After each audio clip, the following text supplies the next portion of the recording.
This is Democracy Now!, democracynow.org, the War and Peace Report. I'm Amy Goodman with Juan Gonzalez. Israel's deported two activists who were violently abducted from a Gaza-bound humanitarian aid flotilla. They were abducted by Israeli forces in international waters last month. The activists were sailing with the Global Sumud Flotilla, which was challenging Israel's maritime blockade and trying to deliver humanitarian aid to Palestinians devastated by years of war. Thiago Ávila of Brazil and Spanish national Palestinian Saif Abukeshek were among 175 international activists forced off their aid ships at gunpoint. While most of the activists were released in Crete, Abukeshek and Ávila were taken to Israel for so-called questioning, according to Israeli authorities. Adil Abu Saleh, an attorney on their legal team, called their detention unlawful and a, quote, sham proceeding with no legal basis intended to punish them for attempting to challenge Israel's illegal blockade on Gaza, unquote. The attorney also said they both faced severe physical abuse by their Israeli captors. The governments of Brazil and Spain, President Lula of Brazil and the Prime Minister of Spain, Pedro Sanchez, condemned Israel's actions and called for the immediate release of their citizens. Israel's foreign ministry accused Abukeshek and Ávila of affiliation with the Popular Conference for Palestinians Abroad, or PCPA, an organization U.S. and Israeli officials have claimed is a front for Hamas, although no charges were brought against the two men, and they were released and deported on Sunday. This is Thiago Ávila speaking to supporters after arriving in Sao Paulo, Brazil. We need to defeat Netanyahu and Donald Trump. We need to defeat the war criminals. We need to defeat the industrial military complex that profits from war, the big techs that wants to control our lives. We need to build a different future for us. And yes, he committed another war crime, but what he did against us is nothing compared to what they do to Palestinians every single day. Once again, we always need to say this. It's not about us individually. It's about a people that has been suffering 8 decades of genocide and ethnic cleansing.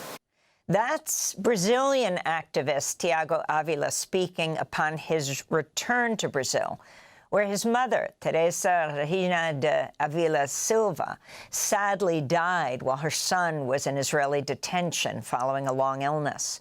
Fellow activist, Spanish national Saif Abukeshek, also spoke to supporters following his release. I left behind me thousands of Palestinian prisoners, children, women, and men. I'm sure that the treatment I face is not compared to the suffering they are going through. The testimonies we hear of their torture, of their violation on daily basis.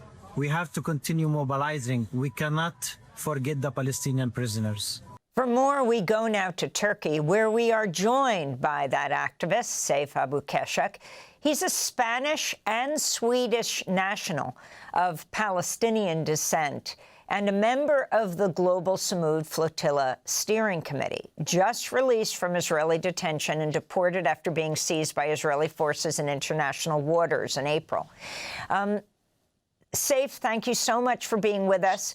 Can you describe your abduction? Can you describe what happened and particularly talk about what happened in Israeli custody in Israel? Thank you, Amy, and it's good to hear you again. I didn't expect to be out such an early time. We are used on the continuous violations of Israel and for them to act as they want. So another crime, as Thiago said, has been committed, and we still see the complicity and the impunity that they act with. On the 30th of April, they also, all of a sudden, on more than 700 nautical miles away from the shores of Gaza, they have intercepted part of our boats, and they started moving from one boat to another, collected around 175 participant of Global Sumud Flotilla into a prison ship where we were asked to stay inside cargo containers that did not have any conditions.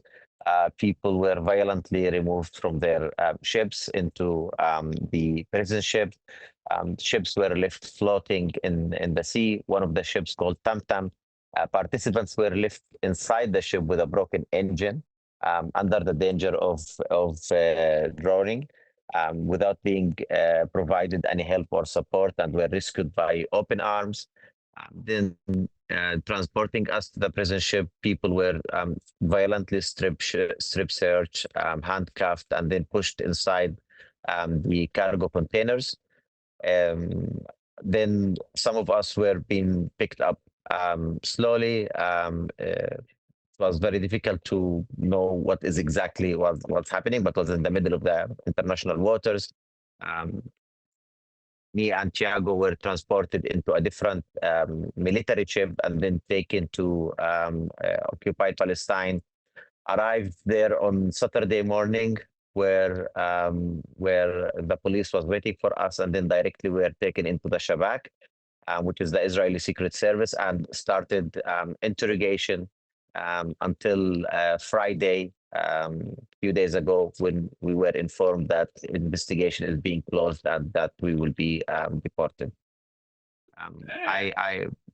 When they introduced themselves as the unit that is responsible for investigations around Gaza. I had 8 investigators questioning me on different occasions with their continuous version of story that they have the right to go into 700 nautical miles, that Gaza is not being besieged, that there is no blockade, that there is no genocide, that there is no military occupation, that settlers are normal citizens, even if they move around with guns and they attack people. One of the investigators told me that you should fight against other types of occupation, like, Tenerife. I told him, well, there are no protests in Tenerife. And they said they killed them all. We tried to do this in Gaza. We only managed to kill 100,000, but we have finished all our bombs. And that's the number that we have managed to kill. We were hearing every day the screams of other Palestinians who were being tortured inside this investigation center all the time, during the day, during the night, deprivation of sleep, transportation to the court.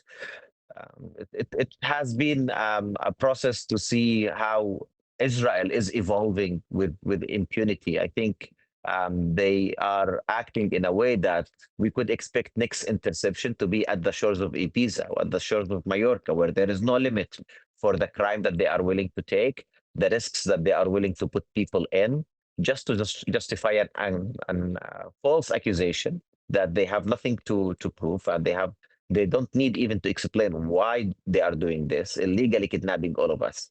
So what we really have to be concerned of, if we have somebody with a double nationality, that we have seen such a huge mobilization politically, and we have seen the media coverage and the social mobilizations everywhere. Imagine how Palestinians are being treated. Imagine the violations that people from Palestine are receiving. I mean, we heard about packs of dogs that are being trained to rape Palestinian men. Yes. We have 10 seconds. Just to say that the testimonies that we are receiving from the Palestinian prisoners who are being released is nothing compared to the experience that we have. The continuous rape of women, of men, the continuous violations, the administrative detention. This is a government that is acting this way for so long. We have to leave it there. Saif Abukeshek, Spanish and Swedish national of Palestinian origin, speaking to us from Turkey. Thanks for watching Democracy Now! On YouTube. Subscribe to the channel and turn on notifications to make sure you never miss a video. And for more of our audience-supported journalism, go to democracynow.org, where you can download our news app, sign up for our newsletter, subscribe to the daily podcast, and so much more.